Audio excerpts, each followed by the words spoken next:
So a little bit extra credit work for us when working with our hands-on test drive is coming down to the idea of working with what we call a presentation file.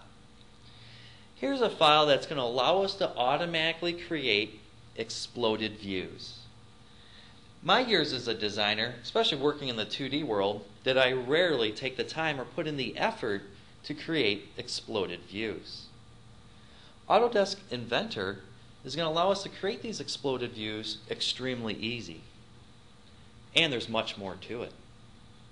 Much like driving constraints and showing that motion, we can utilize our presentation files to take it a step further.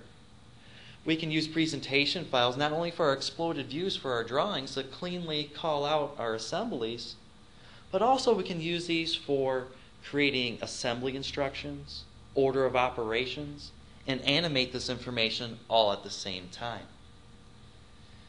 The topics that will be covered when working with presentation files include creating that exploded view, adding any tweaks we may want to add to the environment, how to animate the environment, how to group our tasks together, sequences, and even the camera views we can create while working with the presentation environment.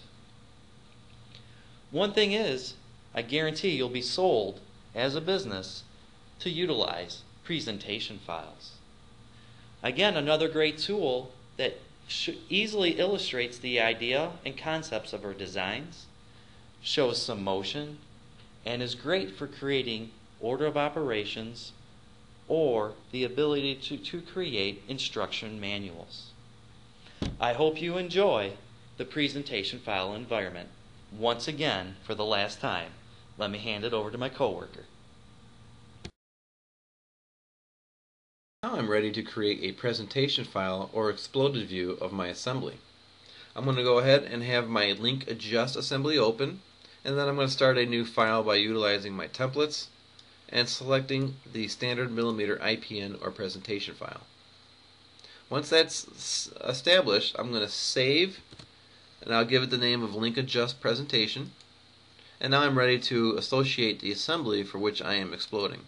So I'll select create view, and because I have my assembly already open, the link adjust assembly, it's already associated to my file dialog. I can, however, browse to another assembly to associate that. With this exercise, I will be doing a manual explosion method, and then in my browser you'll see my assembly is associated and the components within it. And as I add tweaks to each component, the tweak will be displayed with the part inside the browser. I am now in position where I can start my tweaks. So I'm going to start with tweaking my female end and the hind ball within it. First I need to establish the direction, and I'll do so by placing my XYZ coordinates right on the shaft of the female end. I now can establish which components will be associated with this tweak. So I'll select in the graphics area my female end and my hind ball. I could have also done this in my browser. With my components selected, I can click and drag in my graphics area for the movement distance, or I can enter in a value. So in this instance I'll enter a value of 10. And then I'll expand out my browser and you can see the tweaks as they are being created. Next, I'm going to add a rotational tweak to these components and put in a value of -2880. And then I'll apply that. Notice that it's in the browser, but really nothing changed in my graphics area when I applied that rotational tweak. This is because the -2880 value degree increment actually rotates the components exactly 8 times. Later I will be grouping those tweaks together so that it appears that the female end is being rotated into place. I can now establish another linear transformation to these components, and I'll add in a 35 to bring them out even more. And then I'll clear my selection set. I'm now ready to establish my tweak on my jam nut here. So let's select the male end. My component will be my jam nut, and then I'm going to establish a value of 12. I'm also going to establish my rotational transformation like I did before, my female end, to my jam nut. So let's apply that.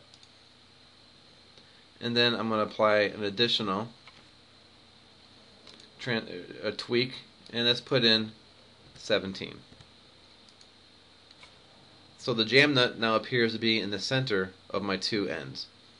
I'm now done with my transformation or my tweaks on my jam nut, so I'll click on the clear. And if I expand out my jam nut, you'll see all three tweaks are established to it. I'm now ready to establish additional tweaks to my hind balls. So the first selection, I'll do the hind ball in my male end, and so I need to establish my direction of movement. So this time I'll establish my direction along the axis so that the Z is going up and down. So there's my Z direction, and then I'll enter in a value for the tweak.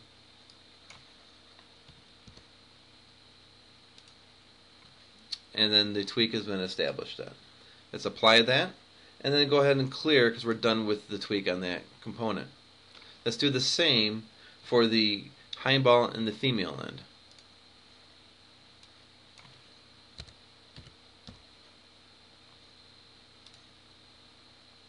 And then select clear. And then we're done with our tweaks, so let's hit close. And there's our explosion view of our assembly. Next, we will be animating in this presentation file. So let's go ahead and select the animate. The intervals I'm going to change to 10, and then go ahead and I'm going to apply those changes, and then I'm going to start animating it or click play forward. Move my dialog over so I can see it. And notice how the jam nut and the female end are kind of rotating, but they're not rotating into place yet. We will adjust this in our next few steps.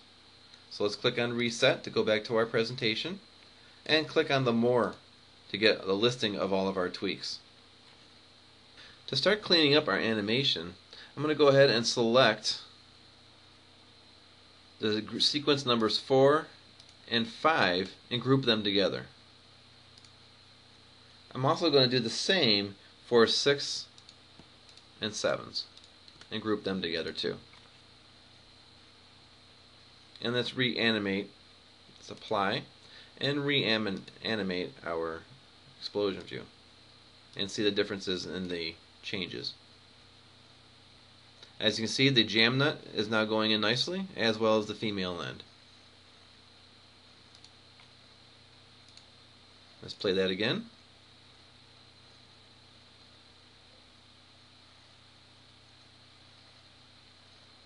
And select reset.